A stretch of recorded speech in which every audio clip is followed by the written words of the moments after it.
Election അച്ചായന് പകരം ഞാൻ നിൽക്കാന്ന് കയറിയേറ്റത്.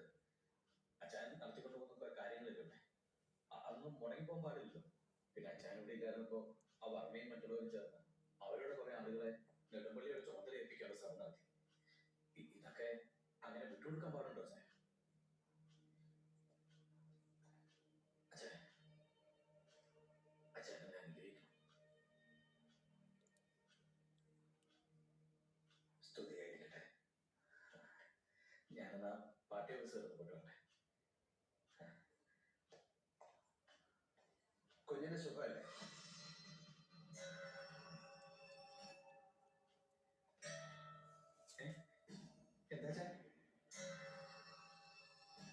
എന്താ പറഞ്ഞേനെ? കുഞ്ഞിന് സുഖമല്ലേ? അതെ, അത് മതി. വയ്ക്കാം.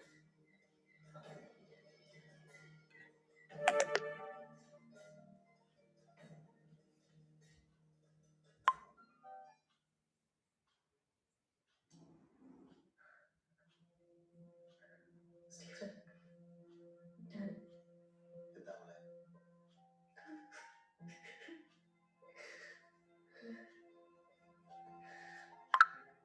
എനിക്കൊന്ന് കാണും.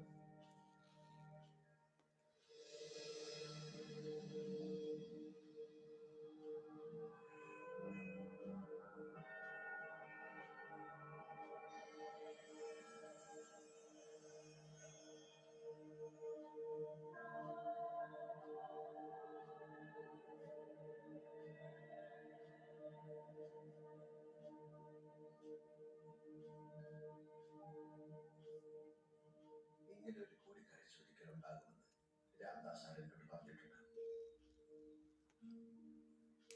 ഇതിനായി അദ്ദേഹം കരുതി വെച്ച ഇടമാണ് ഈ പള്ളി, ഈ ശ്മശാനം. ഇവിടെ നമുക്കിടയിൽ രാംദാസ് ബലമായി തുറന്നു പിടിച്ച ആ പഴയ വാതിലില്ല. എനിക്ക് ചോറ് വിളങ്ങിയ ആ കൈകളില്ല. ഔദാര്യത്തിന്റെ ആ ഊടുദേശമില്ല. ഇന്ന് എനിക്ക് പറയാനുള്ളത് പ്രിയ കേൾക്കും. എനിക്കറിയാം,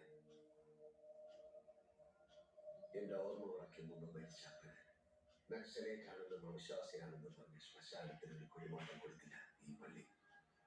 അപ്പനെ അടക്കിയ തെമ്മാടിക്കുഴി മറിയെടുത്തു, പള്ളിയെ മടിയും കാറ്റുമെടുത്തു. 12ാമത്തെ വയസ്സിൽ അമ്മ മരിക്കുന്നു. രാംദാസ് സാറിന്റെ മുന്നിൽ പ്രത്യക്ഷപ്പെടുകയായിരുന്നു, ഒരു ദൈവത്തെ പോലെ. ആ ദൈവം കരുതി വെച്ച ഈ ദിവസത്തിന് ഒരു സാക്ഷി കൂടി വേണമെന്ന്